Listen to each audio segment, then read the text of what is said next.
My name is Sam Peters.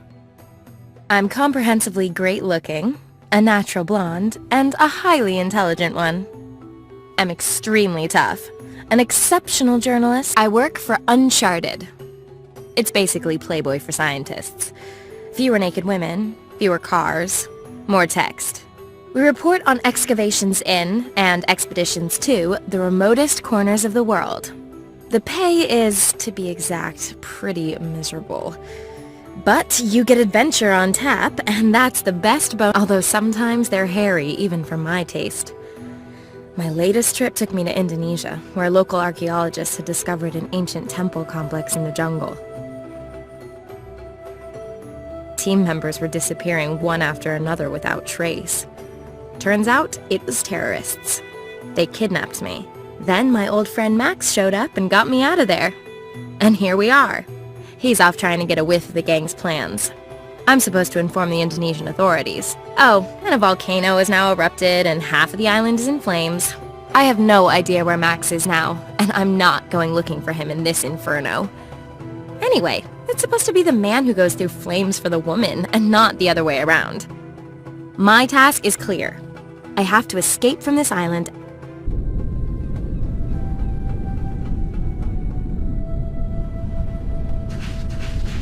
Done it. Now let's hightail it out of here. Crap. This inflatable dinghy is missing some, inflation. Reminds me of my last relationship. So how am I supposed to get to the mainland now?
Doesn't show any sign of stopping. I hope Max is all right. What am I supposed to do? Blow it out? Max is in trouble. I need to get to the mainland and find help. Looks close, but that's actually some hell of a distance. Swimming to the mainland is not an option. Damn blow-up boats. There's no air in the front chamber. When Max came here with this boat, it was in a considerably better state.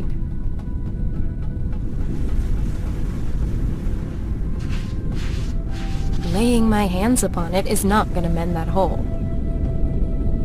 A bullet hole, those bastards.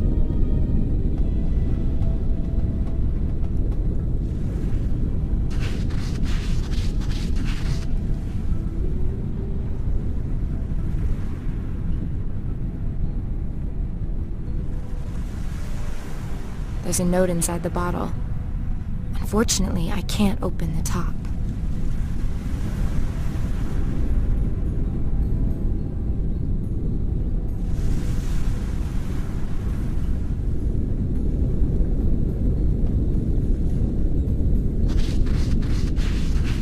Definitely past its sell-by date as a food source, but that claw might make a useful tool.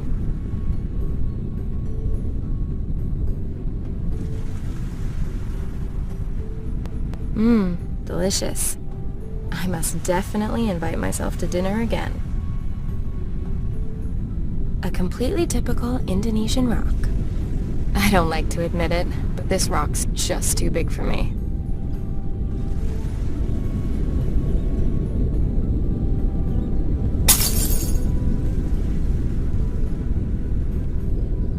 The bottle's broken into shards of glass. Shards are lucky.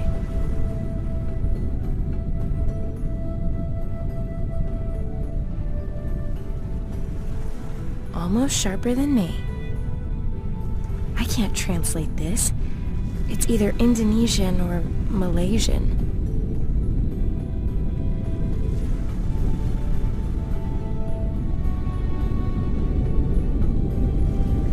What the hell is Max stashed in this box?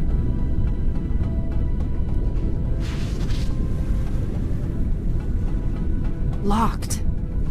Maybe I can get it open some other way. My goodness. Max and his weakness for fancy locking mechanisms. Interesting mechanism. I'm sure that by pushing the switch you can get Max's box open.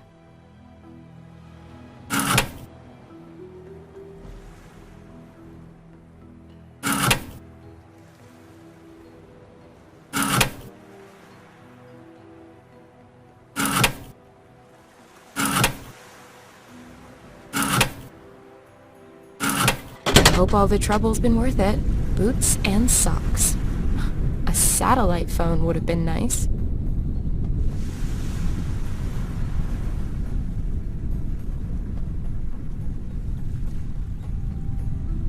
Rubber boots may be practical, but comfy and stylish? Never. They're too big for me anyway. I'll cut a piece of rubber out. Fresh socks are essential equipment on a long expedition. Well, they're no longer waterproof. I cut that out of one of the rubber boots. I'll jam the piece of rubber between the claws.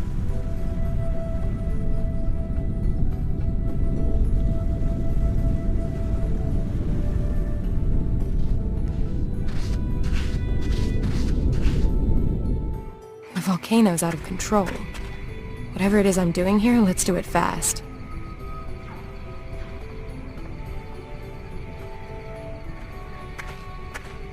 Looks like an arrow. Best be careful. It could be a trap. Nah, not interesting in the slightest.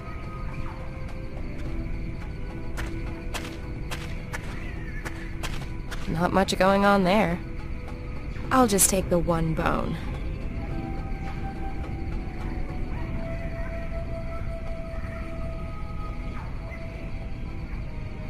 It's thin, but it's strong. I'll jam the crab claw onto the end.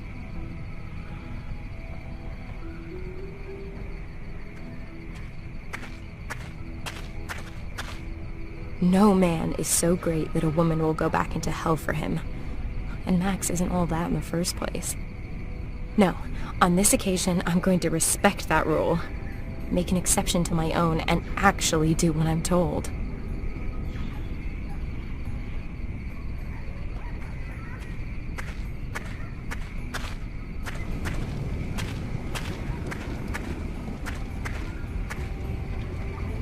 Quite beautiful, also rather scary.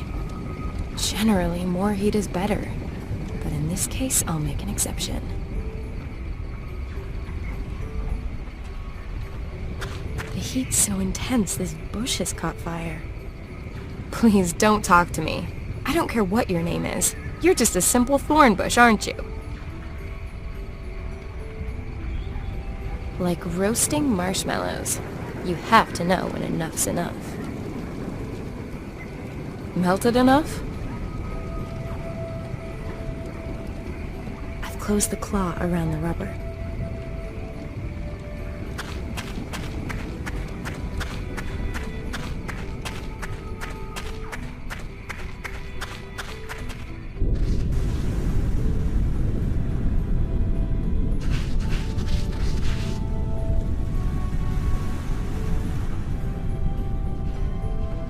Let's clean away this grease and sand.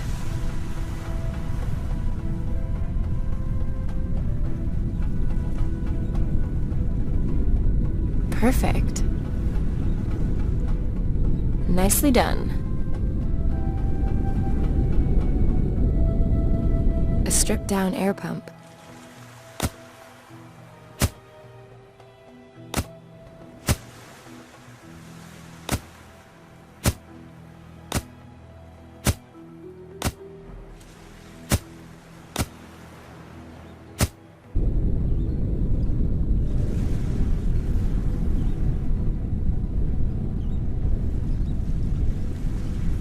Let's get this dinghy back on the high seas.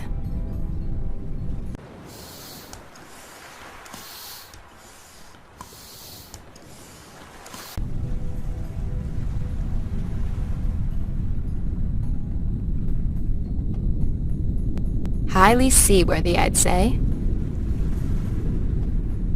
Now I can get out of here at last. I haven't phoned in for days. My editor will be going loopy.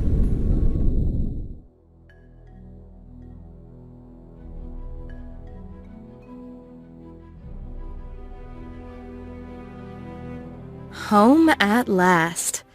First, I'm going to treat myself to a drink. And then I will listen to the 25 messages my charming editor has left for me. He sounds a bit miffed because I've only just got back from Indonesia. My excuses had better wait. He's already got a new job lined up for me. It's an important one by the sounds of it. Could be big for the magazine. I'd better not waste... Sure, a girl like me can find a new job really fast, but it still sounds like hassle I don't need. I'd best take the next flight to Berlin. I need to meet up with a Professor Hartmann. He heads up a research group at Humboldt University, and our magazine is one of the sponsors of his Africa expedition. It seems that our professor is hot on the trail of some scientific sensation out there. How often have I heard that shit? The sensation... Anyway, I'm clinging on to this job, which means I'm headed out to Africa with the professor at the next opportunity. I don't know exactly where we're going, so anything could be in store. And that is exactly what I love about this damn job.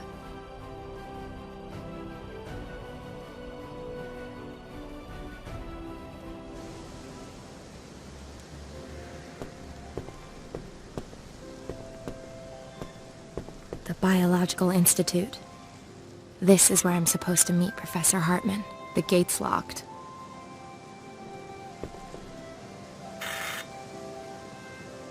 Yes, can I help you? Hello, my name is Peters. I've got an appointment with Professor Hartmann. I'm sorry, but he's no longer in the building. What? But he wanted to meet me here this evening. According to our database, the professor is away on an expedition. He's already set off? But I was supposed to be going with him. Yes, well, not every department of this facility is as efficiently organized as the security department is. Shit. My boss is gonna go bananas when he finds out I've missed this shot. What am I supposed to do now? Can you hear me? Yes.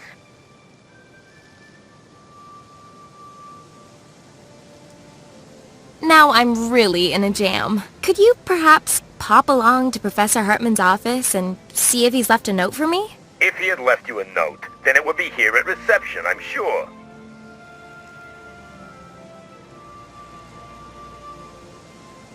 Do you know where the professor was headed? No, but you could ask his secretary. Great. Where is she? Frau Mueller has already left for the weekend. She'll be back Monday morning. Have you got her home number? We do. But I couldn't possibly give out private staff details to members of the public. Be patient and come back Monday. Patience is definitely not an option. No professor, no story. I need to find him as fast as I can. If I only knew where he was headed. Do you know exactly when the professor jilted me? Just a second. It looks like it was this morning. Does Professor Hartmann have a cell number by any chance? Doesn't look like it. We only have his office number here. Could you perhaps imagine letting me into his office for just a mo? If you'd like to know precisely, no, not in my wildest dreams. But I wish you a refreshing, stress-free weekend. Same to you. With bells on. Looks like I'm gonna have to help myself. No gate stopped me before. I need to get into the professor's office to find out where he's gone. If I mess up this assignment, then that's my job out the window.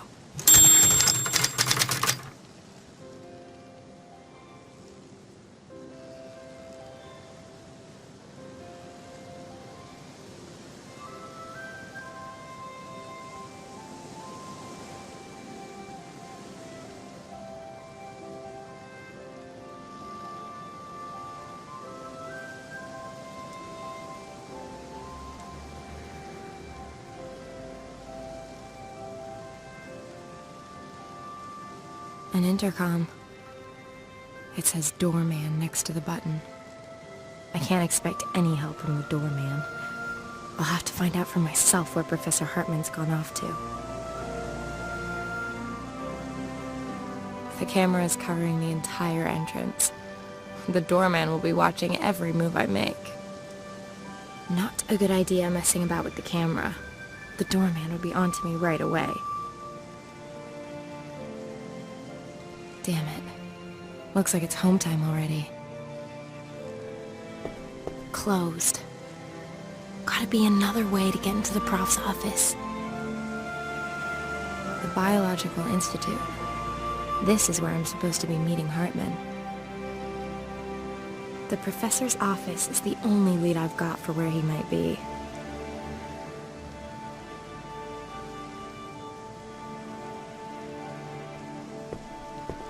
The curbstone is full of chalk marks. Kids? No idea if this is relevant at all. I've just about got everything a girl could need in this little bag, but sadly nothing to wipe these markings away.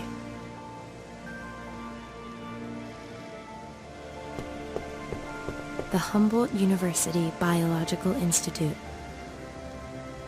There's a notice from garbage collection stuck on the letterbox. According to this, the BSR collects the waste paper first, then another truck comes for the bio-waste. The bulky stuff goes tomorrow.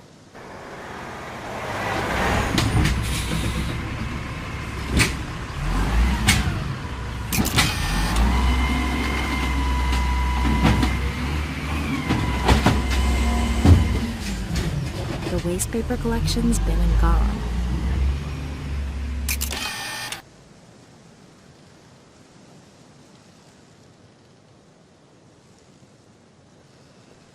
Unfortunately, not all of the walls in Berlin got ripped down. I know Berlin punks are finding new body parts to punch holes in every day, but I think we've some years yet before all-over body piercing comes into fashion. Although, with that security camera there, perhaps I could upload the result to YouTube and set the trend. Who am I kidding? I'm no punk.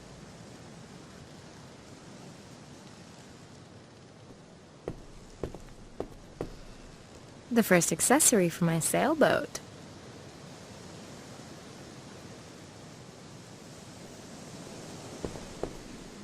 The waste paper's empty. Nah, pushing empty trash cans is way below my preferred difficulty level. I don't have the professor's cell number. A cheap imitation of a Persian carpet. Now let's see what's in it.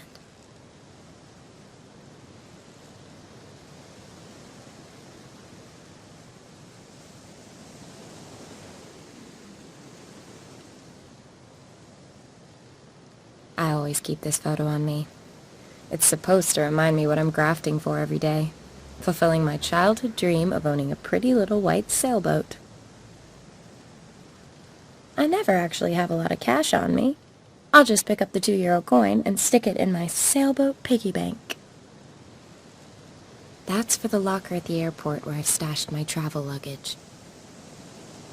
Globetrotters like my humble self prefer electronic means of payment.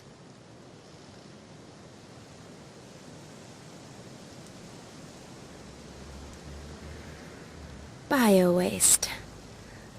Certainly the right color. Wow, that stings. Well, okay, but just this once. Where's it supposed to go?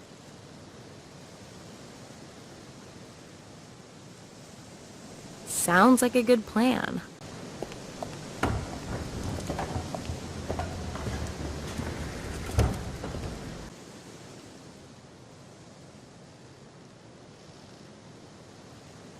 Bio-waste. Certainly the right color. Wow, that stings.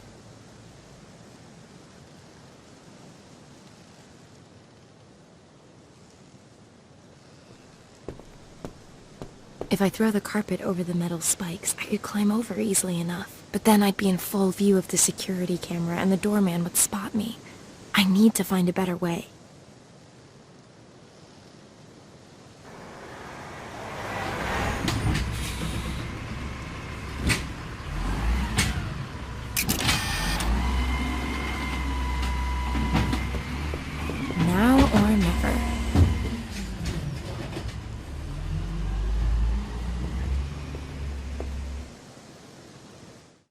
Made it. Now I somehow have to get into the Institute and find Professor Hartman's office.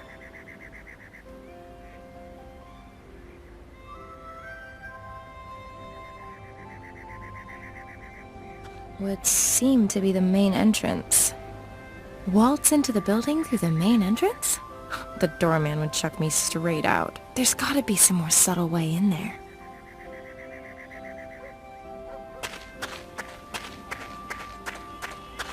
A plastic box.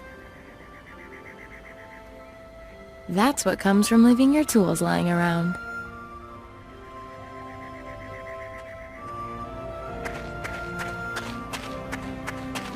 Now, if that's not the most cutest abandoned rake.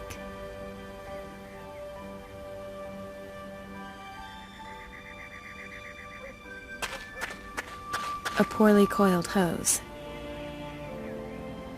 Damn, the clamp is solid. I can't get the hose off.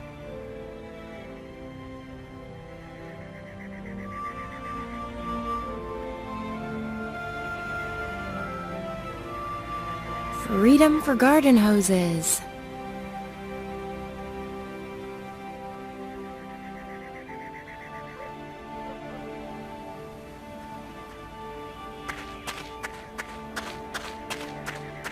The perfect entry assistance.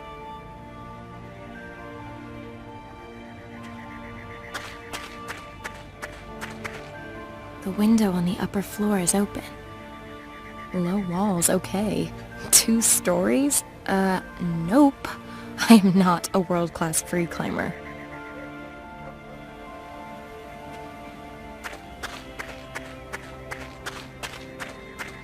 That's a horse chestnut. It was Tree of the Year in 2005. How do I know that? It says so on the little sign. The sign is fastened to the tree with 4 screws. Nothing's gonna happen without some tools.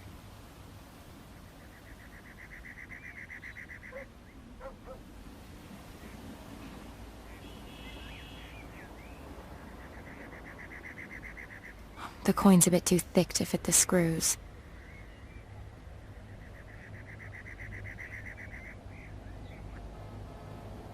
I need something sturdy to loosen the screws.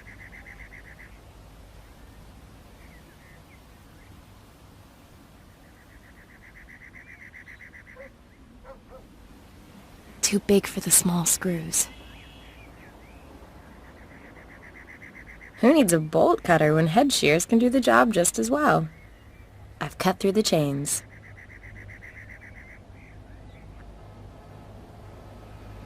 I'll push the rake through the rungs of both of the ladder's legs. I'll tie the rake to the garden hose so that the whole thing becomes a bit more steady. I've secured the rake with the garden hose. That's a pretty sturdy contraption. These work gloves are at least 3 sizes too big for my delicate hands.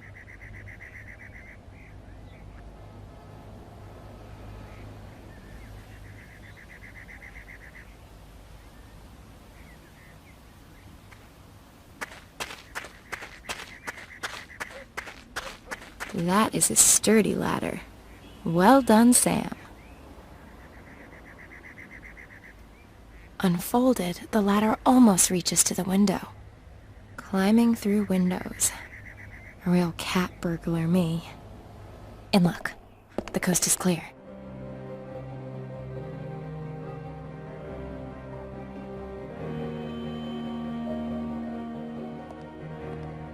Not Professor Hartman's office. That office belongs to a Dr. Fritz Schneider. That's Lieschen Muller's office. Not Professor Hartman's office. Forms and faculty notices. Not much interest to me. Nothing that I could use.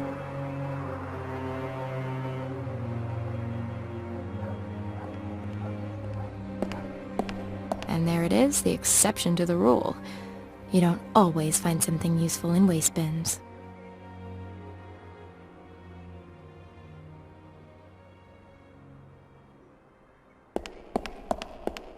Here's a box of empty file folders. Empty files. Useless.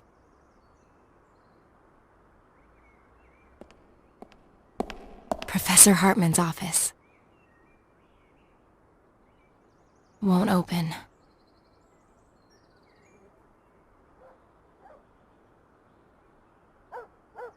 Doesn't fit.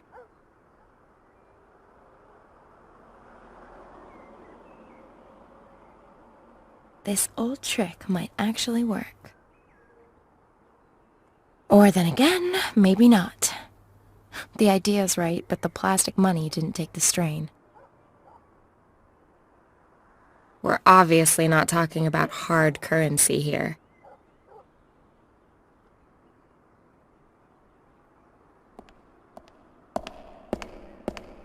A snack machine. Each of these little calorie bombs costs a cool $1.99.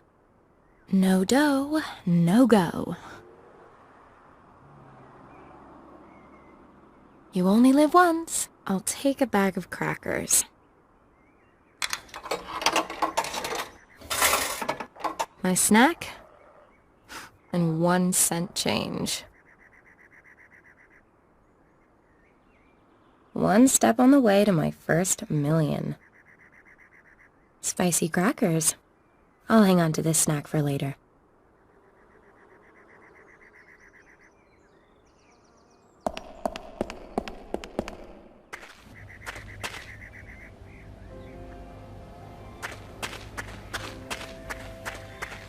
The 1 cent coin is thin enough to unscrew it.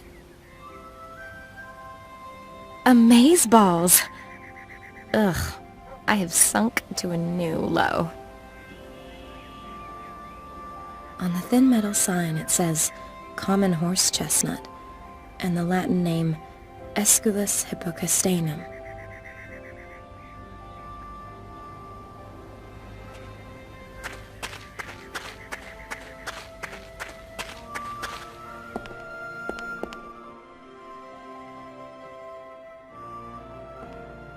That'll work. I'll bet my sailboat on it. Phew. Okay, Sam.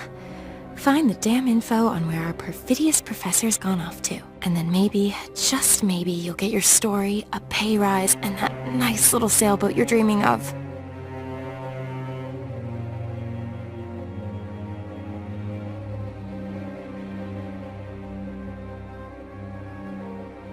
The cliché that professors are not exactly neat freaks might well hold true, but surely this is taking it to the next level. Hartman really must have left in a hurry. A stack of homework, botany books, and writing materials. Thanks, but I don't think that they're gonna help me right now.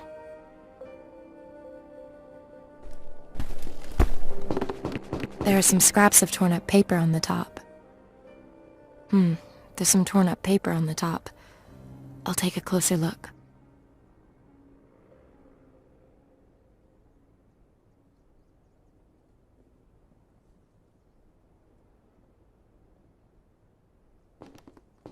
Files with details of students' projects and the prof's expeditions. Maybe I'll find a clue here. This section has projects marked ARJ. I need some kind of a lead here or I won't know what I'm looking for. Time is a luxury I don't have.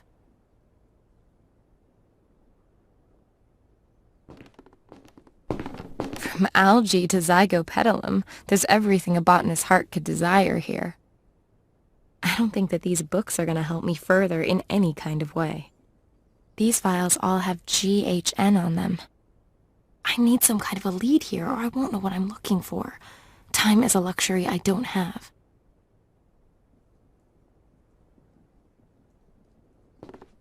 The TUR projects. I need some kind of a lead here or I won't know what I'm looking for. Time is a luxury I don't have. A ripped up fax. Now let's see if I can put this back together.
His expedition party sent him a fax. They've discovered some hitherto unknown species. Great, but where, for heaven's sake? Unfortunately, there's only a code here. GHN 7531. But maybe that'll help me further. In the fax, it says that the professor's colleagues have discovered a previously unknown species. I really have to find out the expedition's destination, or else I won't be able to follow the professor. Unfortunately, the fax doesn't mention this information at all. GHN 7531. Perhaps that might be of some use.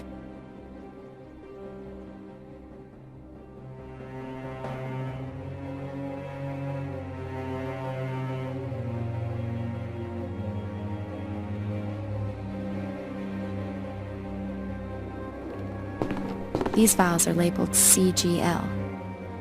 Professor Hartman's expedition is coded GHN 7531. These here are the wrong files. These files all have GHN on them. This file is marked GHN 7520 to GHN 7535.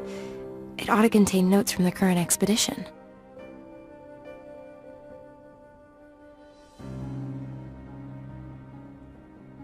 Bingo.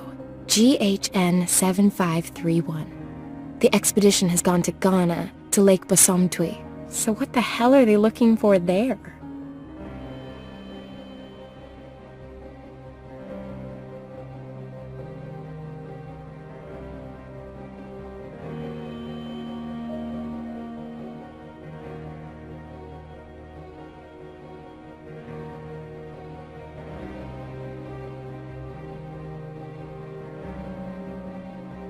Lake Basomtwi lies in the meteorite crater in Ghana's Ashanti region. It's 8 kilometers in diameter, about 80 meters deep, and doesn't have an outflow. The ecosystem and the lake are endemic, meaning there are lots of plant and animal varieties that are unique to that location.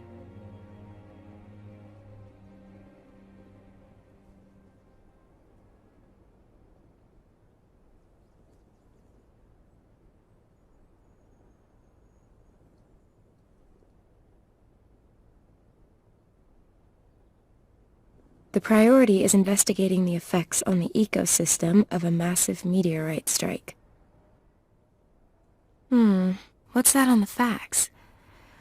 The expedition has discovered some previously unknown organism. If the story's big enough to pull the professor away with such short notice, perhaps it's big enough to buy me a boat. Let's hit the trail for Ghana and Lake Basomtwi. The flight to Accra via Amsterdam was pretty fuss-free. But the in-flight food was crappy, as expected. I was able to revive myself with some traditional fufu and a few Gordon Sparks in a chop shop before a bush pilot flew me into an airfield by Lake Basomtwi. With a bit of luck, I'll be at the base camp in a few hours.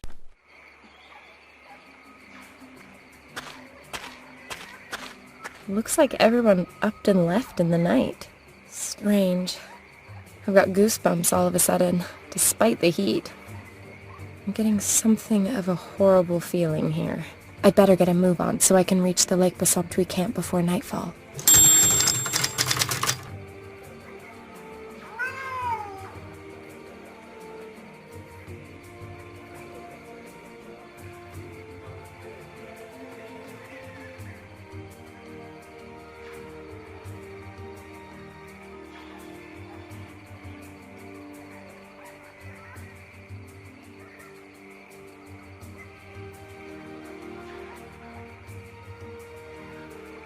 Why am I not one bit surprised that I don't have any reception here? Not exactly the best of the best, but it can take a usable picture and the flash is top-notch. Not a multifunction tool, just a simple pocket knife without the gimmicks. Much more practical than rubbing sticks together. The craft of writing my ass. A voice recorder gets a more natural interview every time.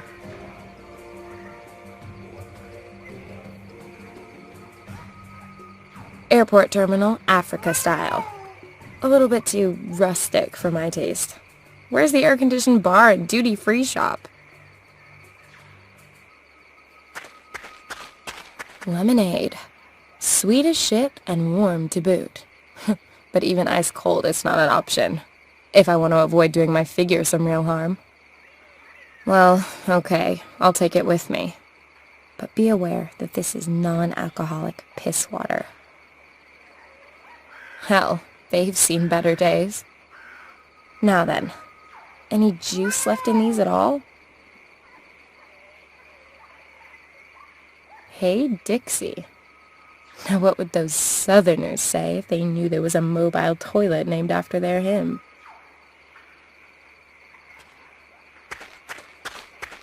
Holy shit. If a dead fish and a tramp had a baby and the baby threw up into a dog's mouth, the dog's end product would smell better than this toilet does. Even if I had to, I would not go in there. I should maybe give it a test.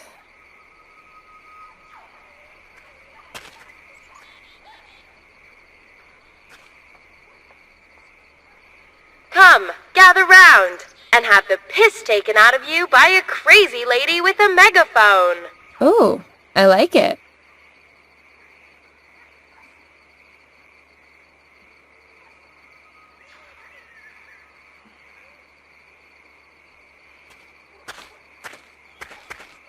Sits around all day. Probably shows up for food and fondling. Men. Just two admittedly unfortunate words.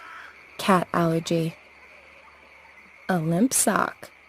Reminds me of my ex. You know what? Enough of that.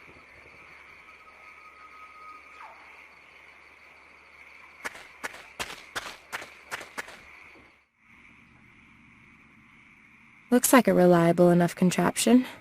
It clamps two ropes together. Okay, I've caressed the screws. Now what?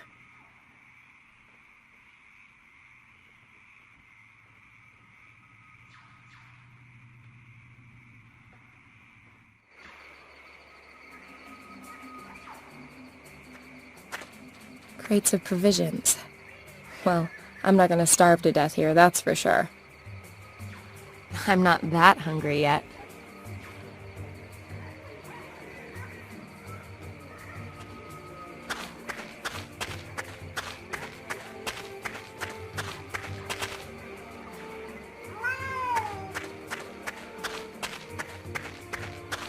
Hello, Mr. Kitty. How about an interview? Thank you for the profound discussion.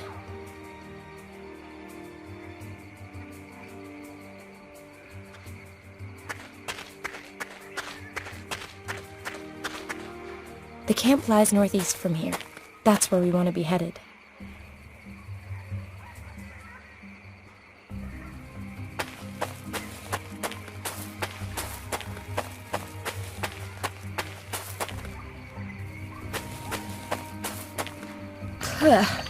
Where's that perverse stink coming from? Oh, right.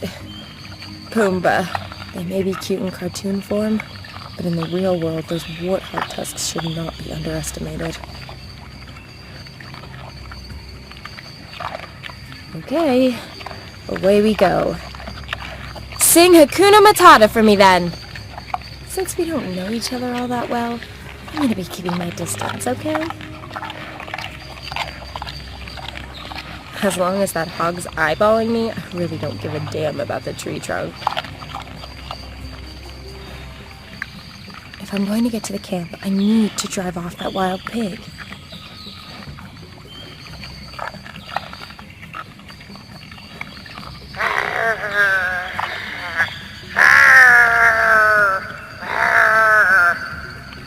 Great. He seems to be quite unaffected. I guess that act's only good for scaring off lechers in bars. And here's me thinking I had the act down pat. I suppose compared to most men, this pig is smart enough to tell the real thing from a crazy lady making cat noises in the jungle. I'll hold the megaphone close to the voice recorder speaker. Perhaps the pig's got a cat allergy as well.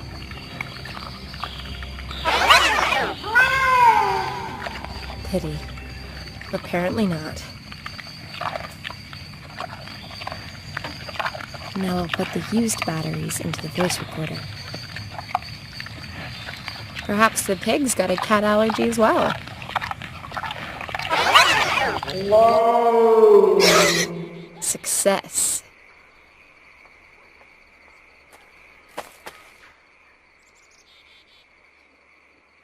I don't need a walking stick quite yet, but hey, you never know. Straight and long. Could be useful. Ants. I must have scared them up. I can't get at them with my bare hands.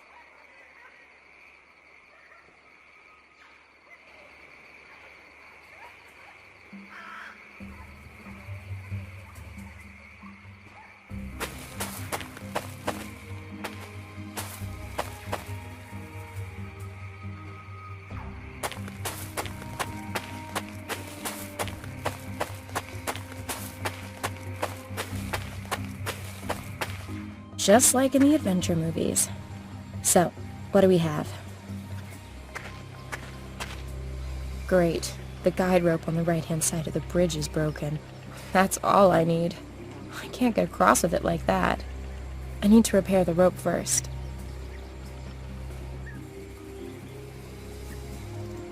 Leads to the camp. First, though, I have to cross this ravine.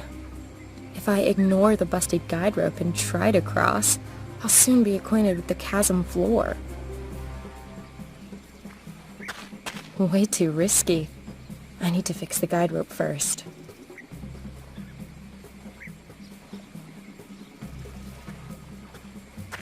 There's a tool bag hanging down there. I hope nobody left it there when they took the express route to the bottom. The bag's hanging too low. I can't reach it.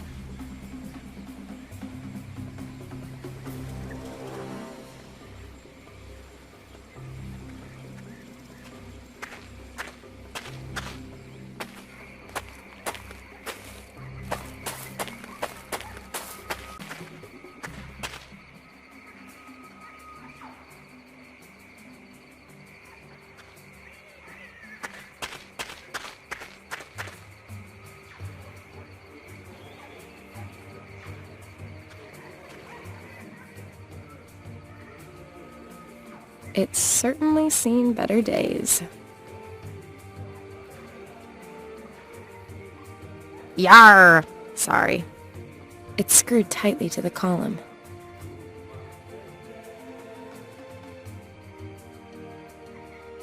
The pocket knife only has this one blade, but it's extremely versatile. I can unscrew screws with it, for example. Large scratches torn into the wood. Must have been something considerably bigger than the cat over there.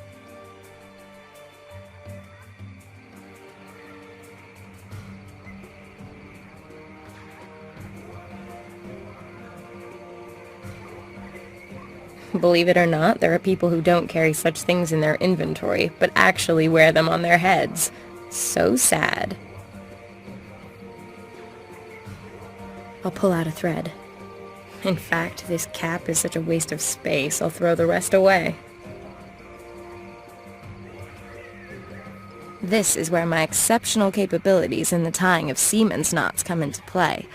And to what should I now tie the hook? One long hook thing coming right up.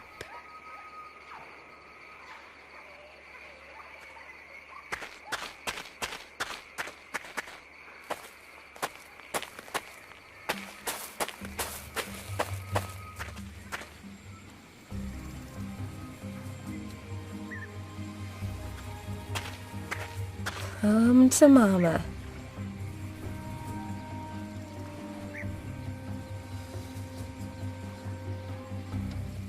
Well, what have we got here then?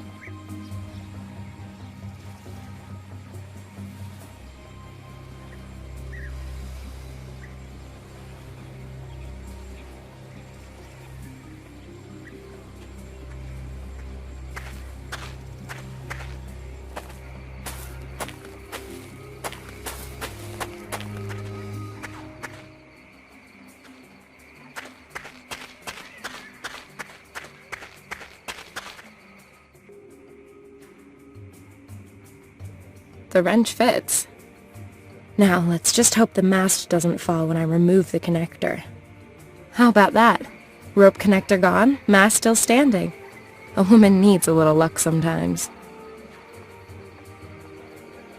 Joins 2 ropes or cables together securely.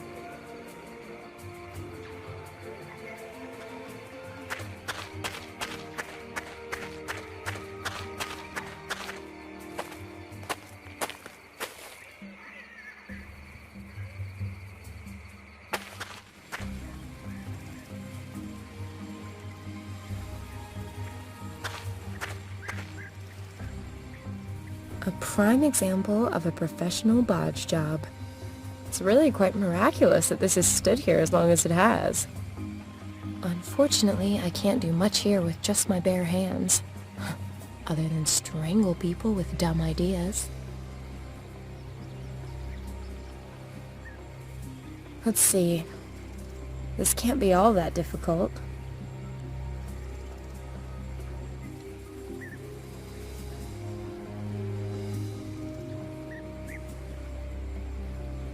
That ought to hold.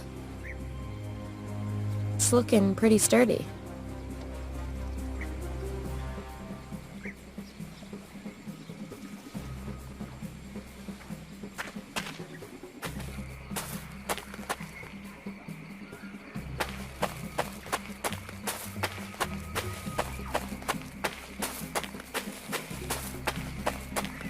Whoa, what a mess. Who did this? Hello? Professor Hartman? Strange. No one here. What the hell happened? I had to take a look around. Won't be attracting much interest on the local real estate market. Trespassing here is not prohibited. Just impossible.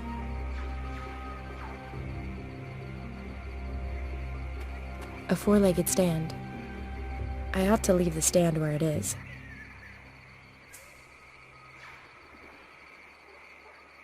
There's a fireplace here, but it's stone cold. Cold ashes and stones. It's a motion sensor.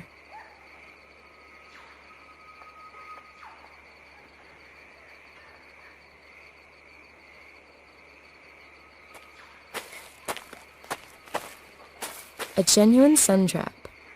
These rocks are getting hot in the sun.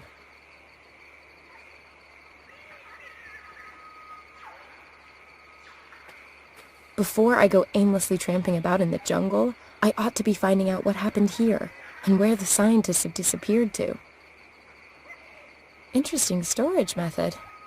That's how you keep your grub away from the hungry fauna. If I had a jetpack, then maybe...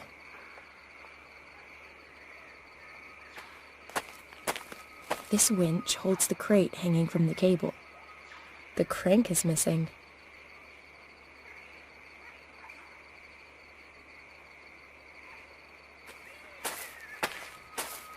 It's like the hut was cleaned out by a tornado.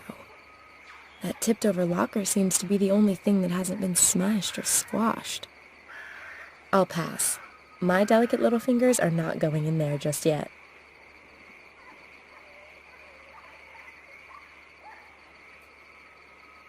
Unfortunately, nothing usable within reach of the hook. Dry wood. Should burn well.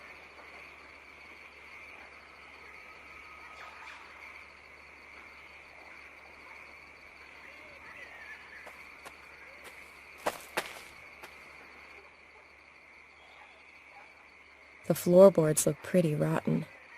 You want me to get a wood splinter? Even if the floorboards look rotten, you need something a little more heavy-duty than a manicured fingernail.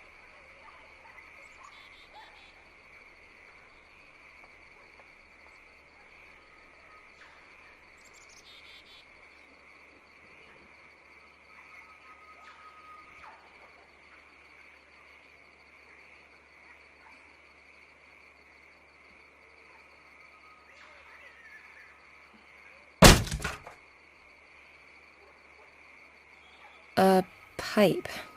That's all I have to say about that.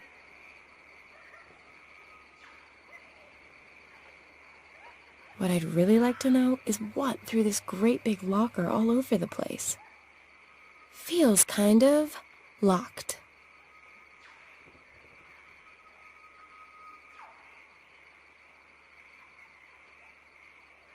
The wrench fits inside the pipe. The wrench and the pipe have made an intimate connection.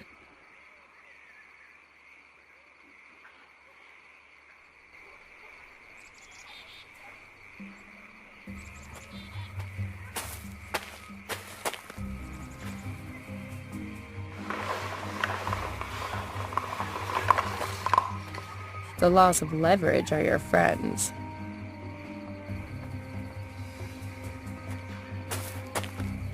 I'm so excited.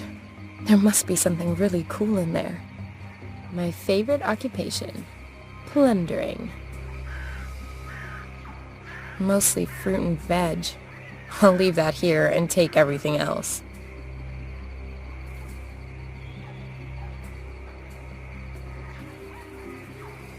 A sleeping bag. Cuddly, warm, but also an accurate description of my ex-boyfriend.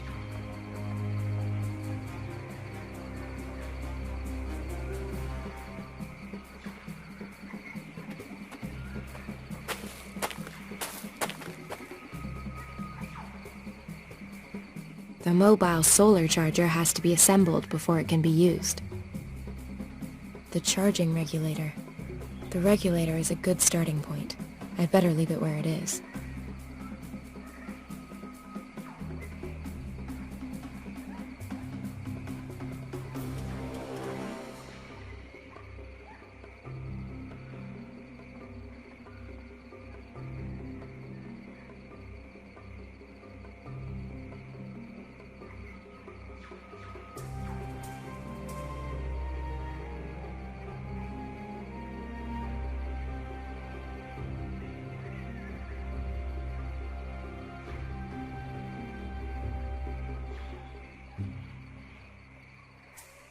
Bearing in mind I don't like puzzles, I've rather nailed that one, haven't I?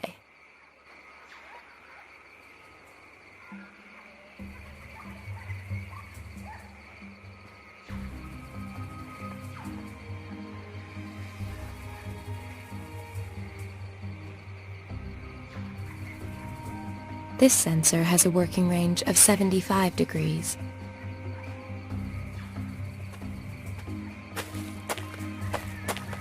This sensor has a working range of 75 degrees.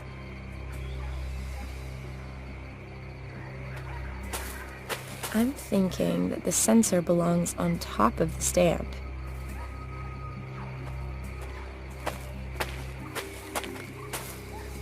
This sensor has a working range of 120 degrees.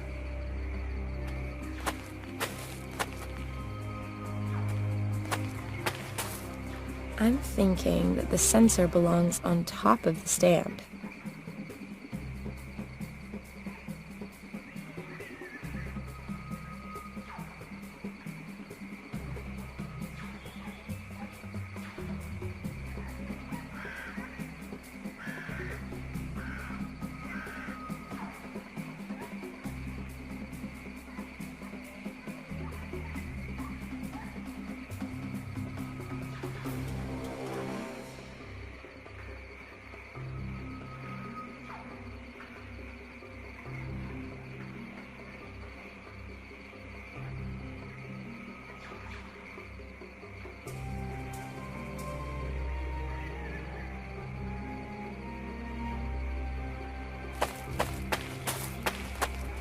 Got no end of solar energy here.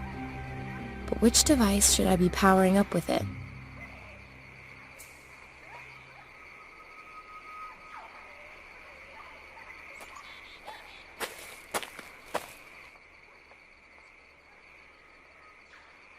Aha! It fits. A laptop for outdoor use. Fully ruggedized. Well, it survived whatever hit the hut completely unscathed. Another movement sensor. A first aid box. How useful. A letter?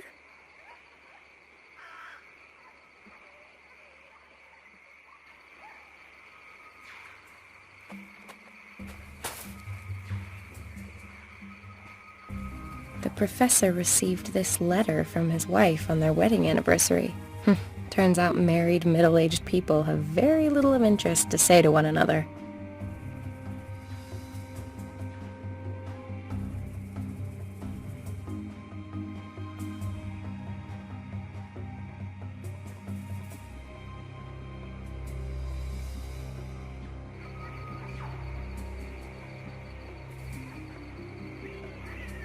I'll check the first aid kit.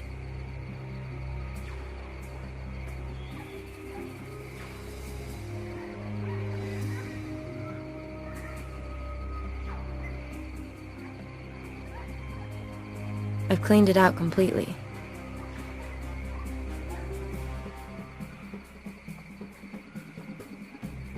According to the sticker, that's Professor Hartman's laptop. Sadly, though, the battery's flat. I'll connect the solar charger to the laptop. So, the solar charger is now connected to the laptop. Now all that's missing is some sunshine. I'll put the laptop and the solar charger here in the sun.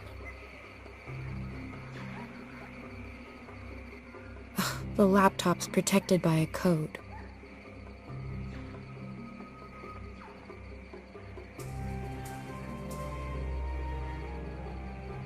A strip of adhesive tape. It's stuck pretty fast. I need something to scrape it off.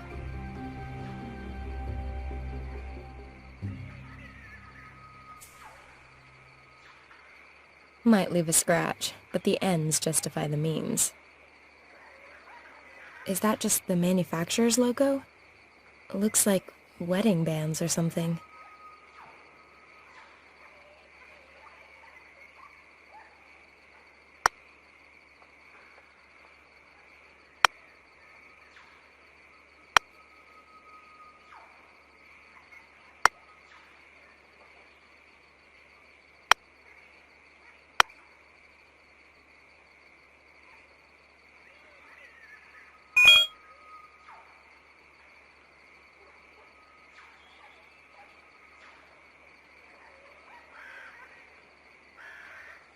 Looks like some kind of diary.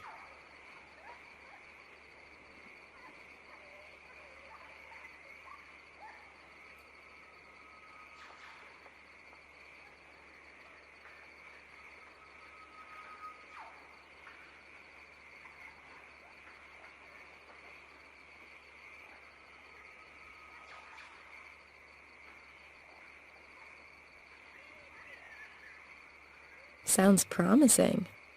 Viruses that are responsible for evolutionary leaps? That story would be an absolute scoop.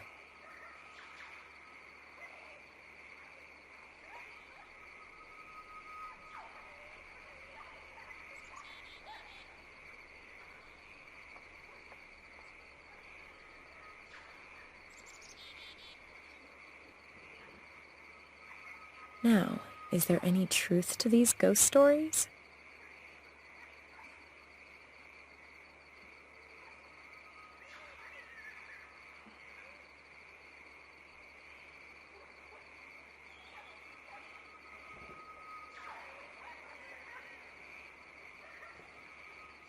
Shit. Looks like it's quite possible they're close by here. I need to be careful. At least I now know where I can find the professor. Only now all that's missing is any clue to where this Christian mission is.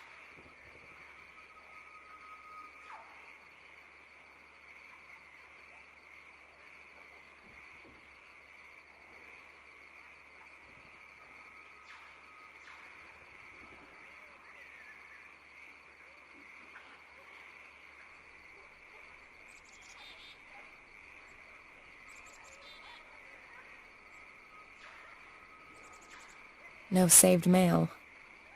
And if I was going to send or receive any, then I'd also need an internet connection. This is where Hartman saved the pictorial info from the current expedition.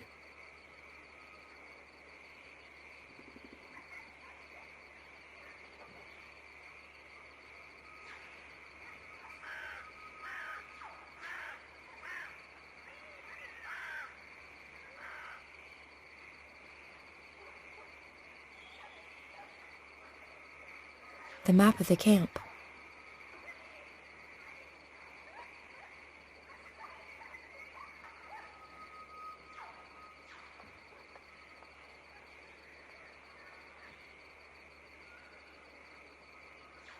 A map of the region to the south of the Basumtwi. Aha! That over there to the west has to be the mission that Hartman wrote about in his notes.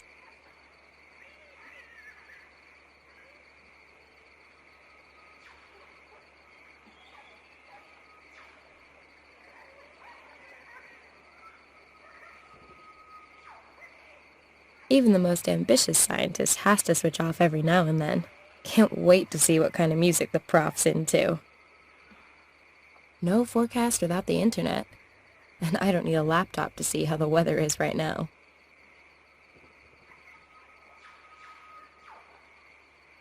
It doesn't make sense to set off for the mission now. I don't want to be wandering about in the jungle after dark. I'll spend the night here in the camp. Chasing after our scientists will have to wait until tomorrow. I'll set up the motion sensors and build a nice big fire to keep the beasties at bay.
A sensor with a working range of 90 degrees. The working range of this sensor is 160 degrees.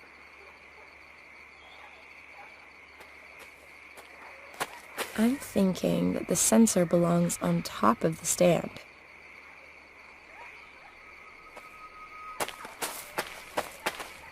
This sensor has a working range of 120 degrees.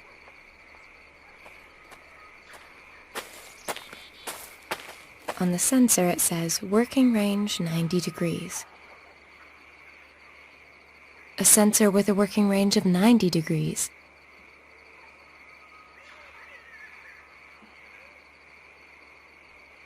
I'll try it with another sensor.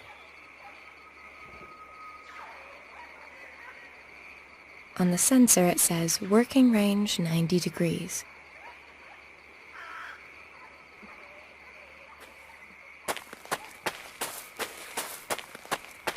I'm thinking that the sensor belongs on top of the stand. Looks like the sensors are set up according to plan.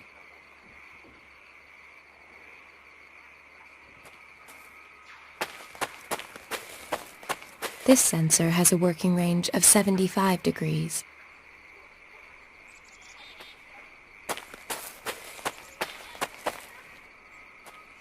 Now I ought to make a fire. It'll keep me safe tonight, from the cold and whatever else is out there.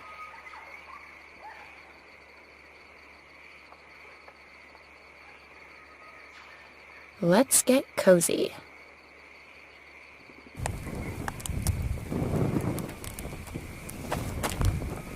There. All done. Now I'm gonna get some shut-eye.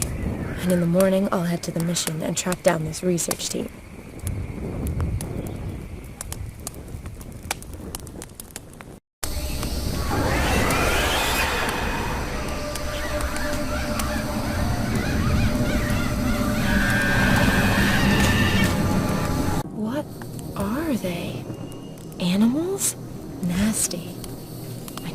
scare them off somehow.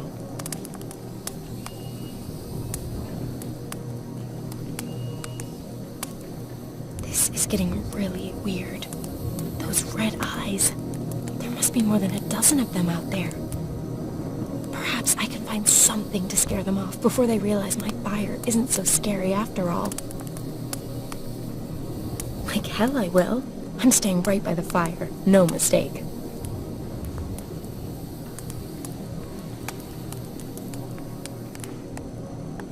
Maybe it'll give them a fright. They're gone. Hopefully they're gonna stay gone too. It won't be too long now until sunrise.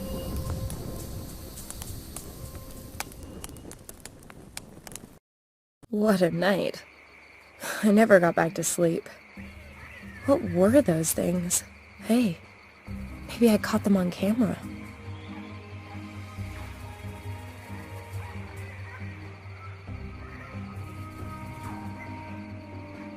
Good thing I didn't burn all the fuel. I'll light it again. Amazing how this wood has lasted.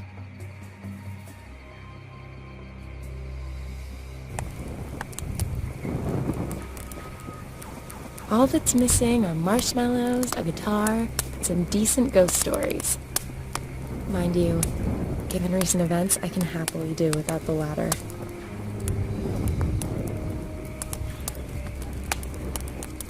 Why am I not one bit surprised that I don't have any reception here?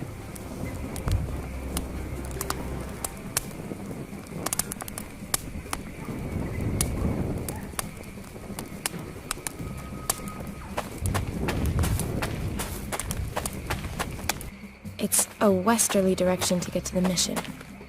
Professor, I'm on my way.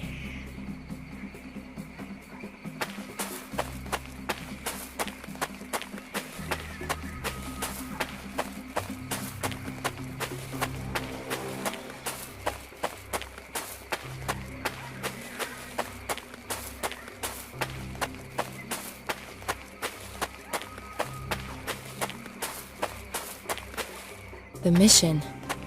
At last.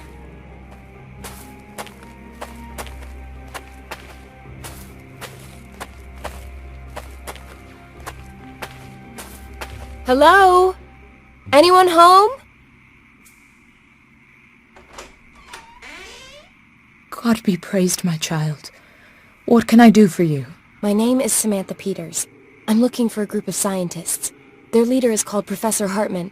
According to the notes I found in their camp, they were headed here before they disappeared. Yes, the men you're looking for arrived here yesterday. Finally, I've caught up. Can you take me to them? Unfortunately, that's not possible.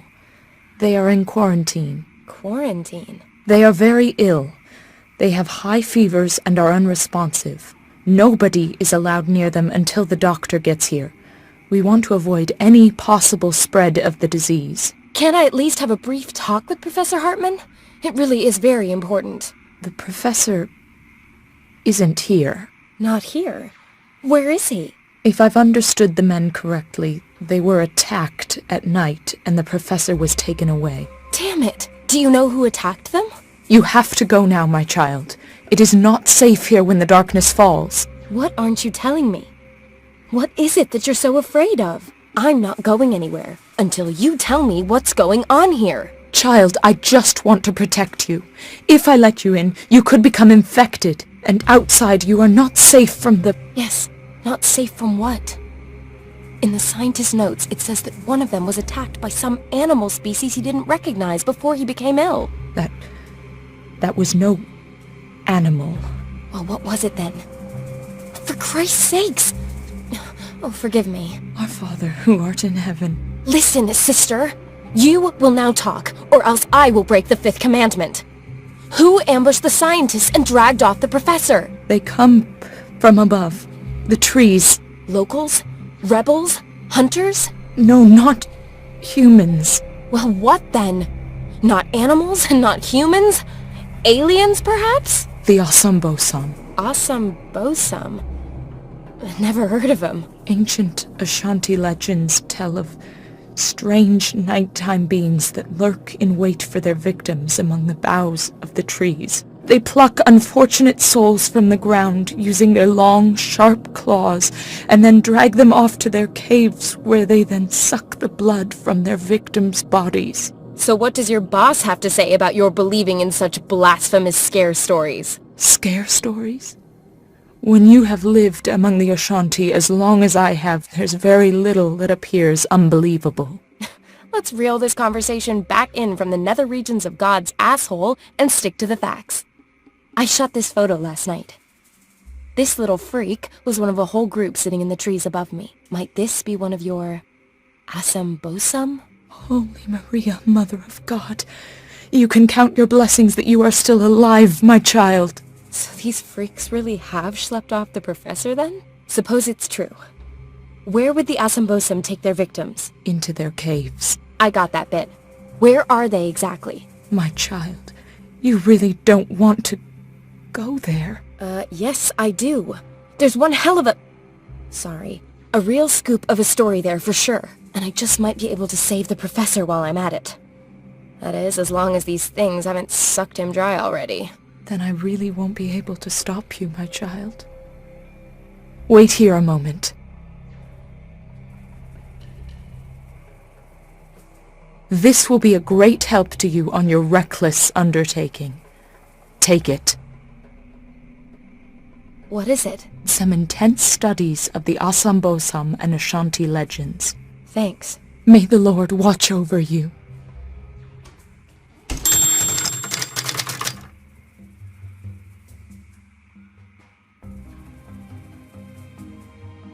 Not much to look at. I won't get any more out of the sister. With any luck, everything I need to know about the Asambosam caves will be in this diary.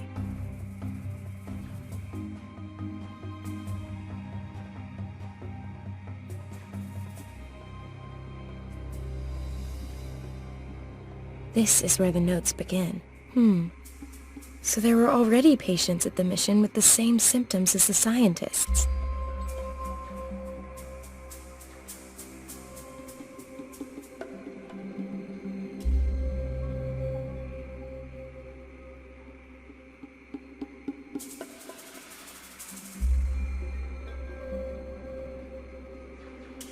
So were these men under attack from the same creatures?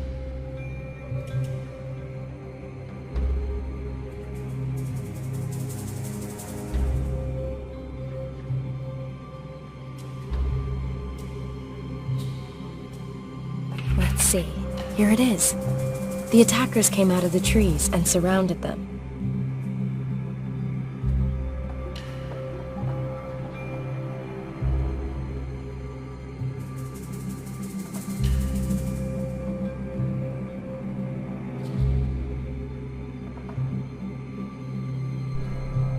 Interesting. There had also been similar cases in the past.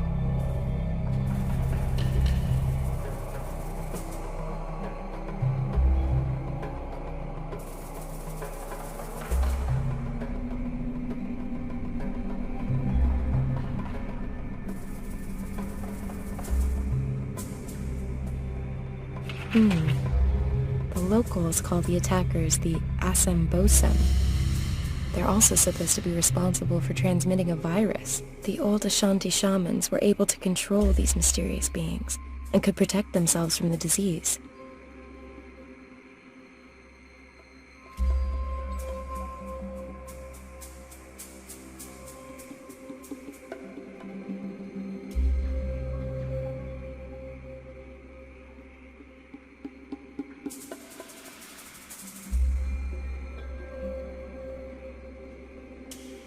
The priest found himself in great danger on his quest for the antidote.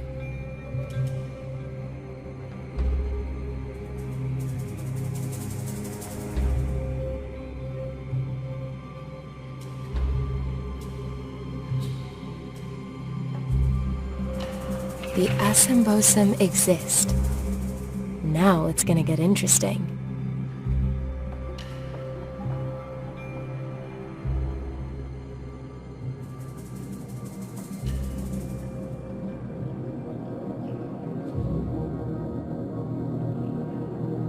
Ugh, such a lot of text. The priest stumbled across one of these asambosum and followed him to a cave.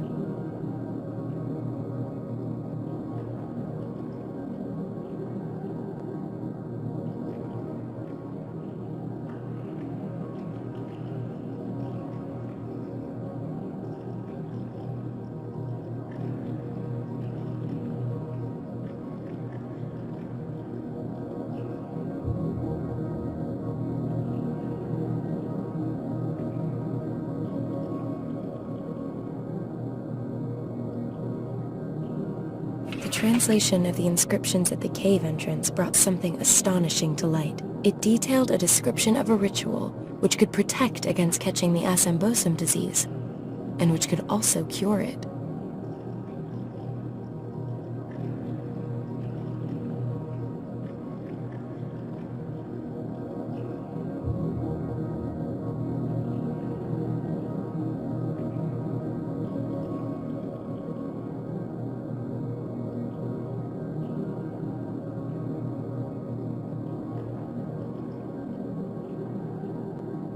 They carried out the ritual, and despite no ready explanations for how, it worked. These experiences really rocked Father Samuel's concept of the world.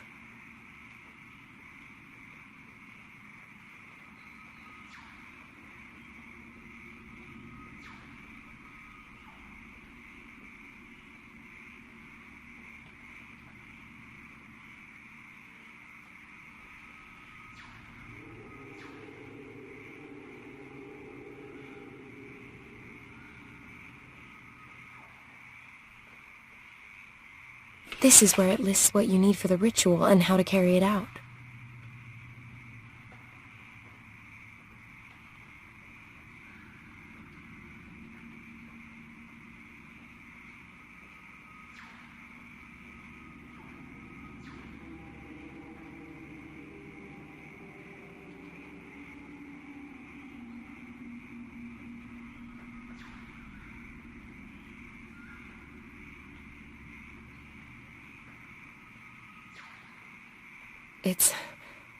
It's incredible. I suppose I have to accustom myself to the notion that the asambosum may not be pure fiction. The priest's very convincing. Unfortunately, he took his knowledge of the route to the cave to the grave with him. At least I now know how I can protect myself from the asambosum disease. When I find out where they're hiding, I still might be able to rescue the professor. Oh, a loose page has fallen out. It's blank.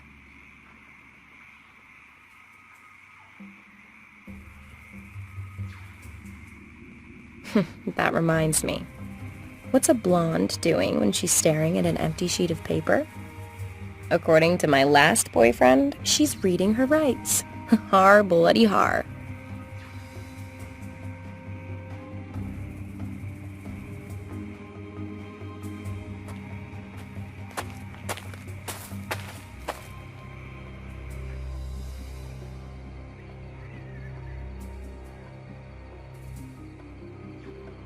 Star lily. Very pretty. One blossom for my hair, one for the ritual, and one to stamp under my feet as an expression of rebellion. Looks like the Goethe plant. I'll pluck myself a blossom from it.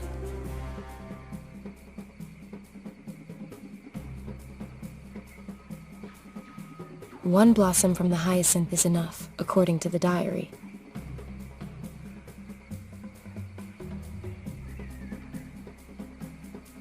I ought to concentrate on the plants I need, as listed in the diary. A few stems of alyssum also need to go in the pot.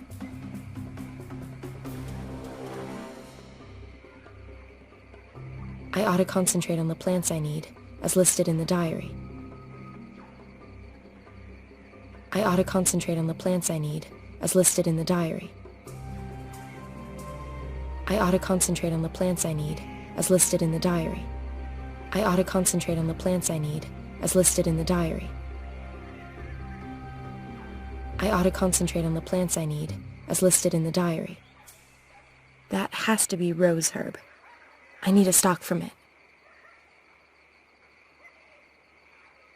I ought to concentrate on the plants I need, as listed in the diary. I ought to concentrate on the plants I need, as listed in the diary.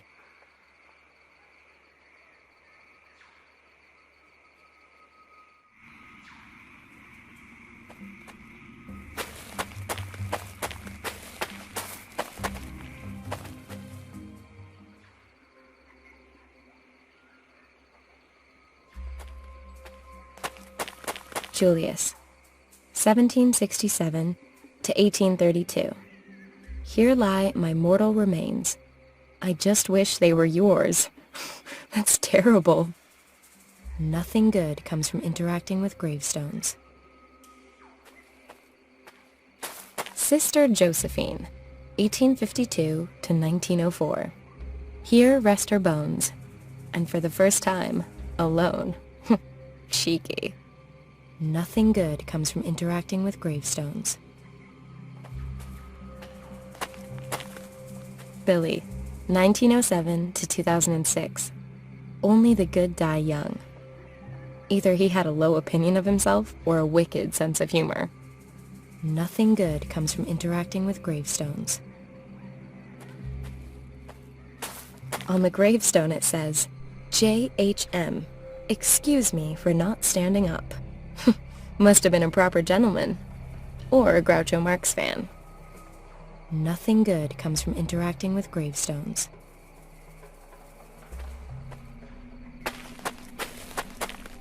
Father Samuel's grave. Strange. No epitaph, no date of birth, no date when he died. Just the name. Oh, and 9 curious symbols chiseled into the stone. Looks like lines and trees. I may at times have let myself get talked into things. I also may have been incentivized by the odd payment. But grave desecration is definitely off the agenda.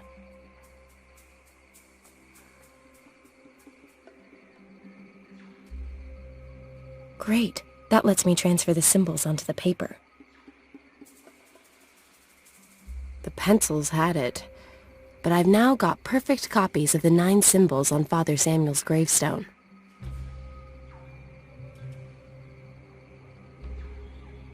An empty clay bowl.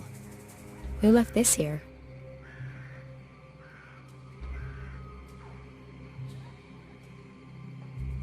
A clay bowl. We used to make things like this in school, but mine were never as nice as this one. I've transferred the ornamentation from the gravestone onto the paper.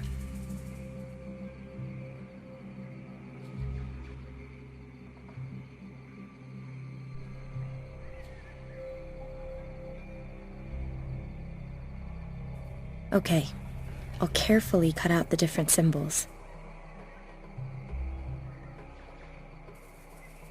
I can't exactly say I'm crazy about puzzles. I'll take this part as my starting piece.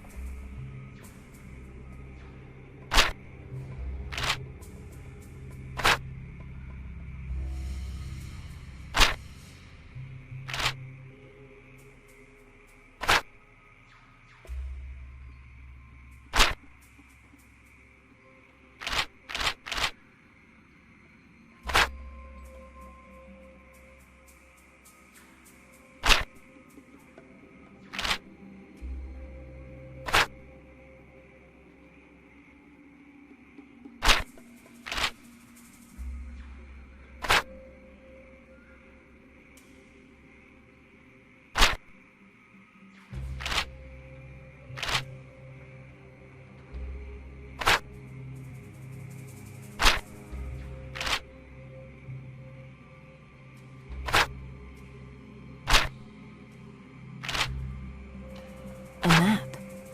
The route to the Assambosum's caves.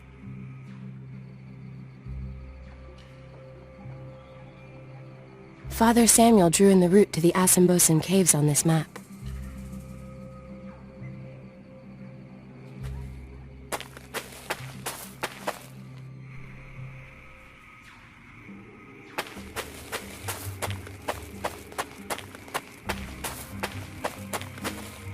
The Assambosum's caves must be near here. Hopefully the professor's doing all right.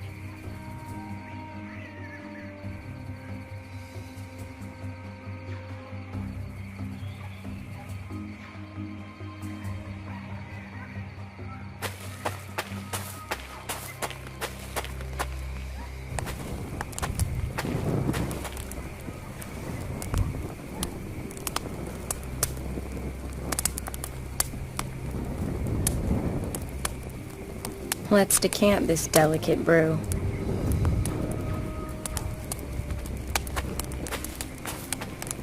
Home economics is for housewives.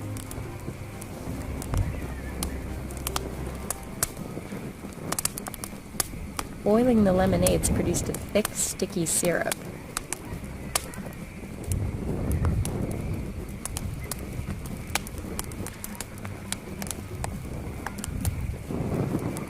That should work.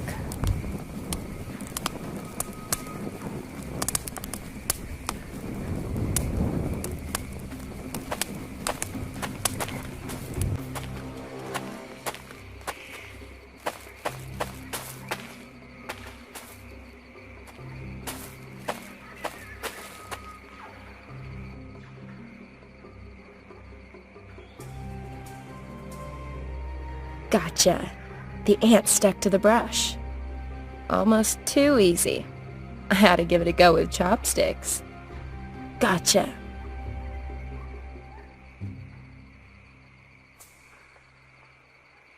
One more.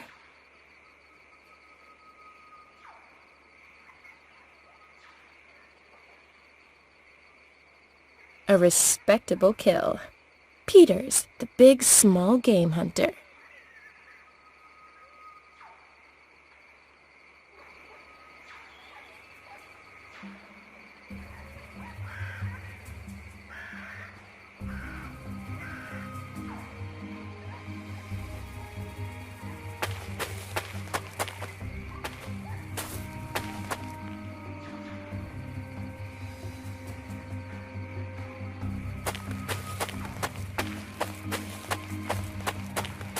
The entrance to the caves, and no sign of the professor. I'd better go in and take a look, after carrying out the written instructions for Father Samuel's protection ritual, of course. I have absolutely no inclination to go catching hideous jungle monster disease.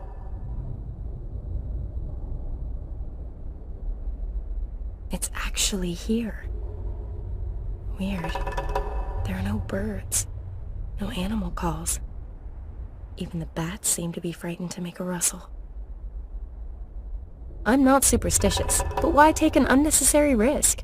Without the protection ritual, not even 10 Asymbosum could get me into those caves.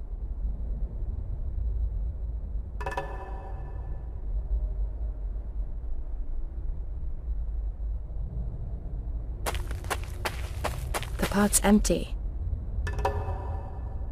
Let's not get greedy. I've got the clay bowl already.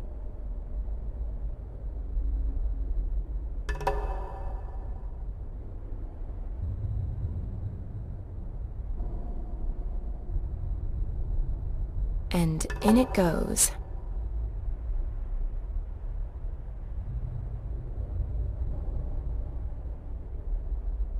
And in it goes. And in it goes.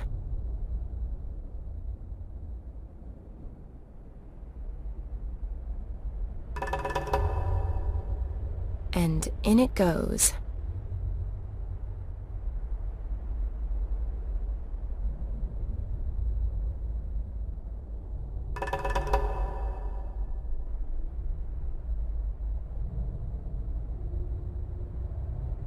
So, that ought to be all the ingredients.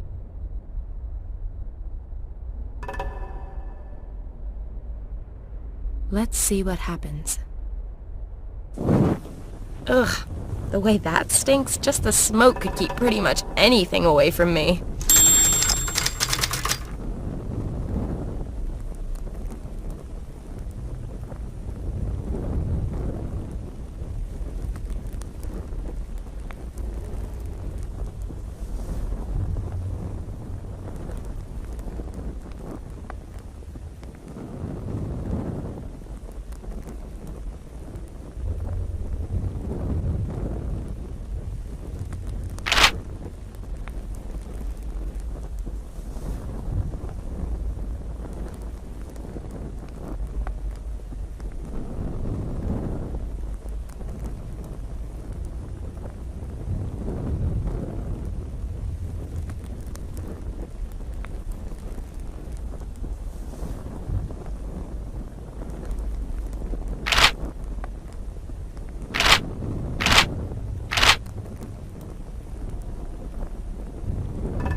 Whoa, was that one of those things?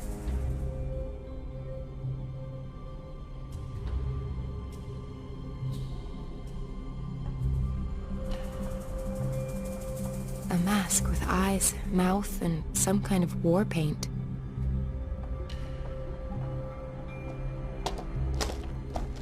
Even more passages. Really does seem to be more extensive than I first thought. There's a mask hanging on the wall here as well.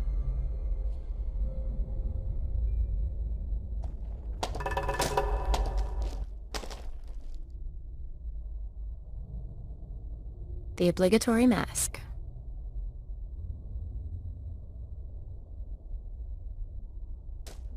Looks different from the other rocks. What is it?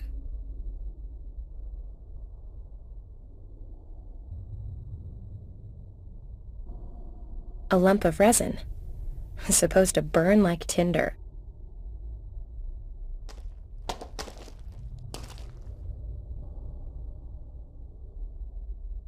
Are the Asambosum fans of masquerade balls? It's like some kind of graphic novel. The story begins with a man choosing children from a large group. They follow him into a cave, and the door closes after them. The children continue to live there while the man teaches them to fight. The man also gives them food, and so the children gradually grow into men. But what is that? The children seem to change on the way. Their arms become longer, and they get great big fangs like predatory animals. Pretty gruesome.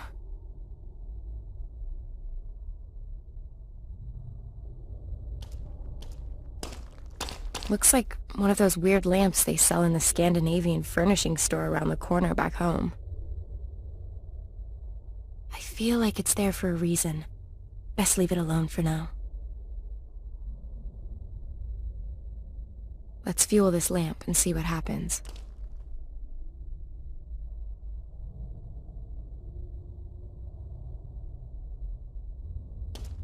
The resin's burning.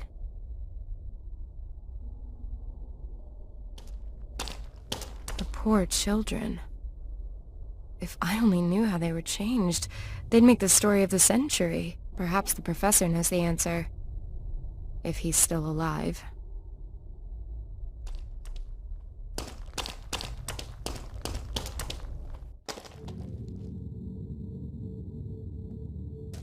The obligatory mask.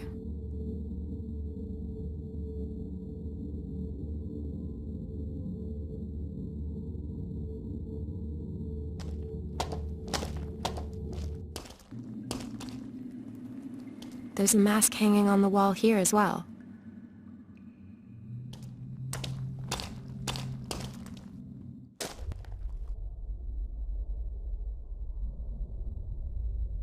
Are the Asambosum fans of masquerade balls?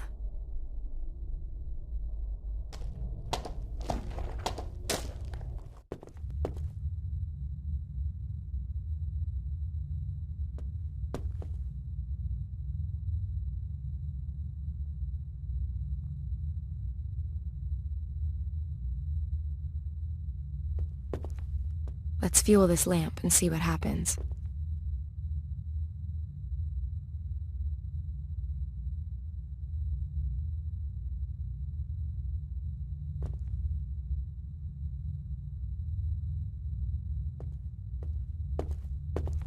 The poor children. If I only knew how they were changed, they'd make the story of the century. Perhaps the professor knows the answer. If he's still alive.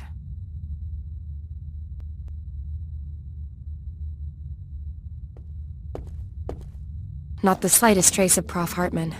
Only more passages that lead deeper into the caves. Are the Asambosum fans of masquerade balls?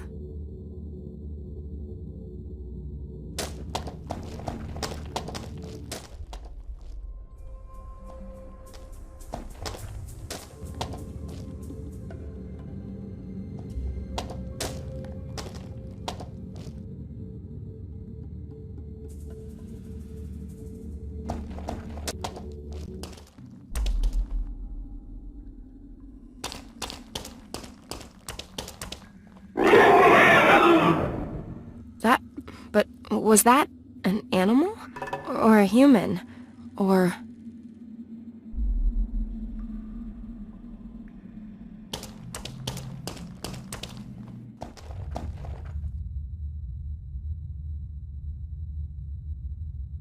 Are the Asambosum fans of masquerade balls?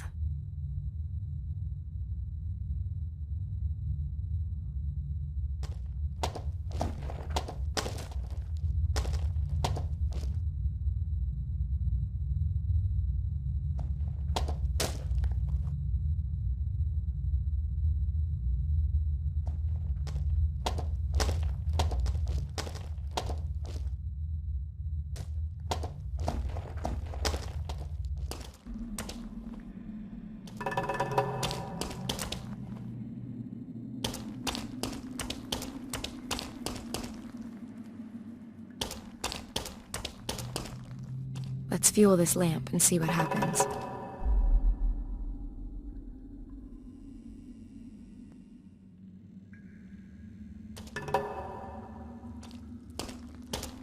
The poor children. If I only knew how they were changed, they'd make the story of the century. Perhaps the professor knows the answer. If he's still alive.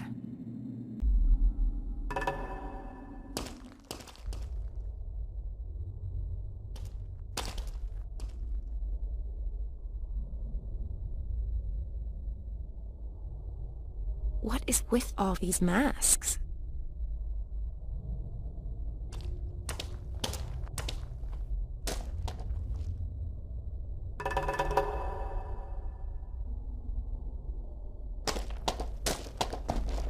Let's fuel this lamp and see what happens.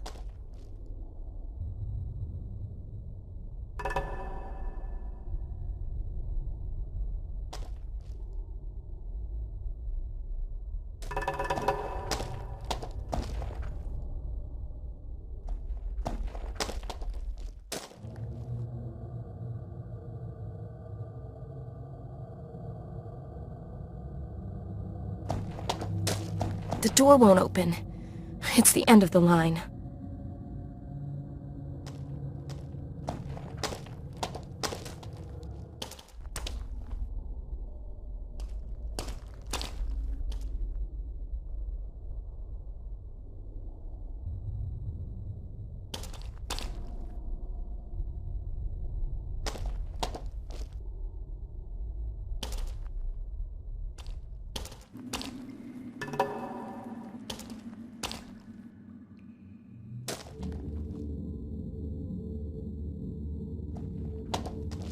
Let's fuel this lamp and see what happens.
This mechanism with the 5 stone wheels would appear to open the door in this room.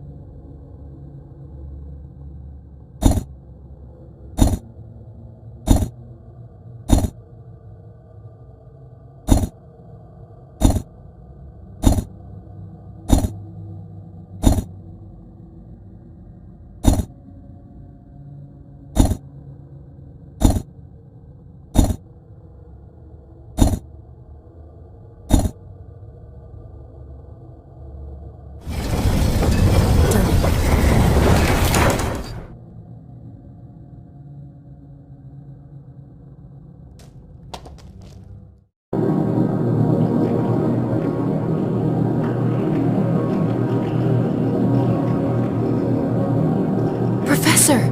Those damn creatures. I have to drive the Asambosum away to be able to get to the Professor. They are cute, in a Lovecraftian sort of a way. But no hugs today.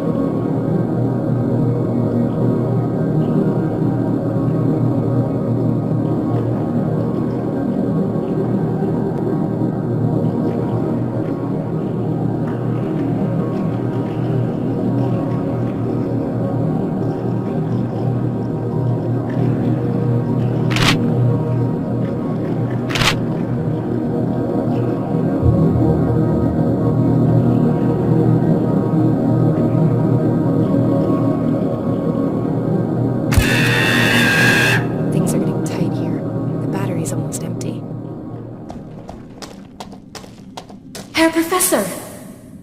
Professor Hartman, can you hear me? He's obviously in some considerable pain. I'm not going to be able to move him until those wounds are patched up and he's feeling better.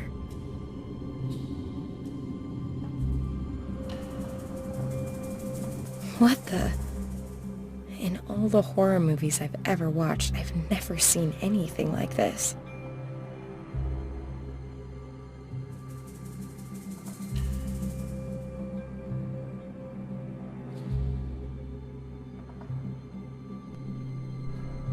Healthy he's not. Completely unresponsive. I ought to take a look at his wounds and give him something for the pain before we get moving.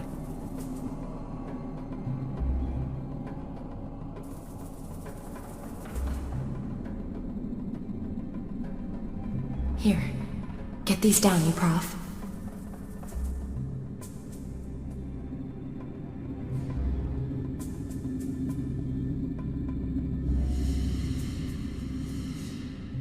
That should keep the blood off my clothes, and, broadly speaking, inside him. At least until I get him out of here. That will have to do until we get back to the mission.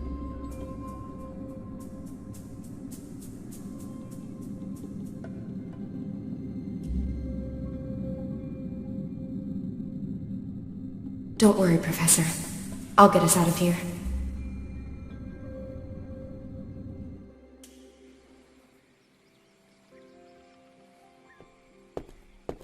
Hey, Professor. You look considerably less shit than you did when I found you 2 days ago. Welcome back to the land of the living. Thank you for the expressive compliment. The sisters have looked after us quite devotedly. And of course, my deepest thanks to you for your getting me out of there, Miss... Peters. Sam Peters. Ah, and you are the journalist. Please forgive me for setting off without you. But the situation left me with no other choice. Forgiven and forgotten. If you give me the story as promised. Of course. So you have a few minutes for me then? Take a long look at me. Do I look like I've got anything else planned?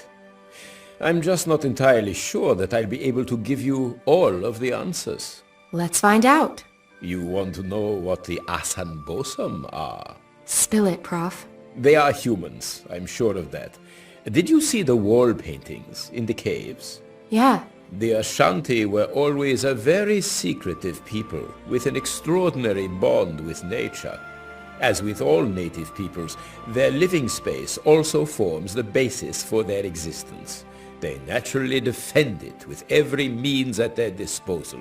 At some point, the Ashanti shaman must have realized that they would not be able to defend their lands indefinitely from outsiders. They therefore trained up some quite exceptional warriors. The ritual that's shown in the cave paintings. Correct. But those things don't appear to be human in any way. What happened?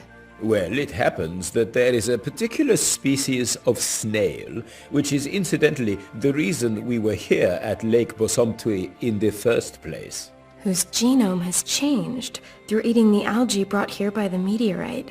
Yes, exactly. The algae may have been carrying a virus, which, over a relatively short period of time, triggers a rapid genetic mutation in a species. There are supporting cases. On the Indonesian island of Flores, they found the fossilized remains of a very small but adult human who was a genetic successor to Homo erectus. All evidence suggests this subspecies of dwarves evolved in only a few generations as a result of their isolated environment and in response to the narrow, low-ceilinged cave systems of the region. An unbelievable evolutionary step. Relative to conventional evolution, this process really did take place at the speed of light. As with the Asambosam. Possibly. Perhaps, as with the snail and the algae, the virus is the explanatory factor across all these examples. How far does this go? Perhaps the shaman knew that the algae possessed some form of mutational capability and raised his warriors on it. The terrifying result you've witnessed firsthand. Then these warriors are designed with the sole purpose of keeping outsiders like us away. That is my interpretation, yes. And what about this disease they carry? That, alas, is one of the questions I cannot currently answer. The Asambosam themselves appear to be immune to it. Perhaps it's a further defense mechanism. Do you think that they killed anyone? No, at least not directly. The evidence so far suggests they were designed to keep potential aggressors at bay, not to actively eliminate them. So what now?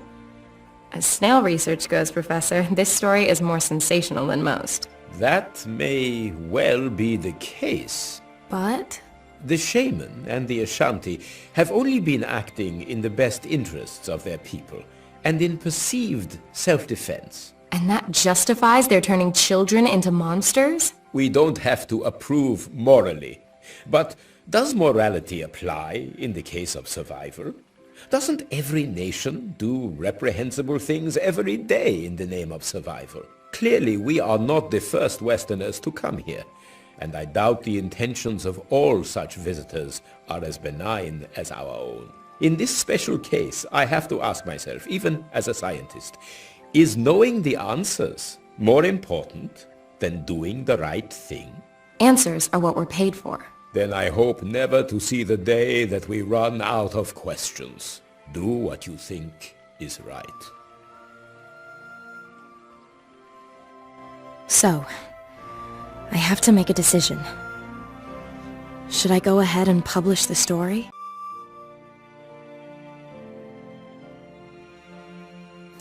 I simply didn't have the heart.